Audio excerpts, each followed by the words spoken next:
Il ne faut pas choisir la race de son chien parce qu'on le trouve beau. Devant cette classe de 6e, Adeline et Roxy, sa chienne.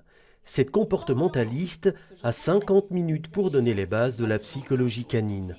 Et cela commence par un petit quiz pour savoir par exemple pourquoi un chien grogne. Il a peur et donc il faut s'éloigner. Ou comment reconnaître qu'il est heureux. Ça se voit, il tire la langue et il sourit. Et ça m'a fait un peu bizarre de savoir qu'un chien, en fait, le sourire, c'était grâce aux humains qui ont appris ça. Donc, parce que pour moi, je ne savais pas du tout ça. Le but de cet exercice, c'est aussi de pouvoir éviter les accidents domestiques. Il y a énormément de cas de morsures au sein même de la famille avec le chien de famille et l'enfant. Et donc j'insiste vraiment sur les règles de respect du chien.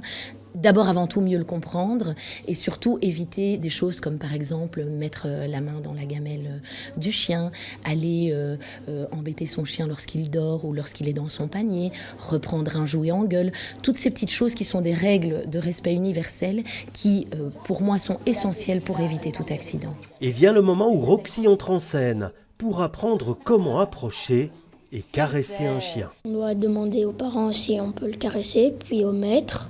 Puis s'accroupir. Si le chien ne vient pas, tu ne le caresses pas.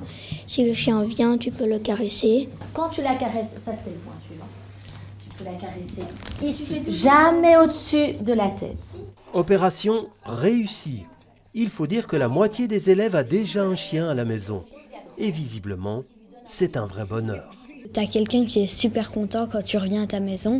Il vient et il te fait toute une fête. Il est très joyeux de te revoir.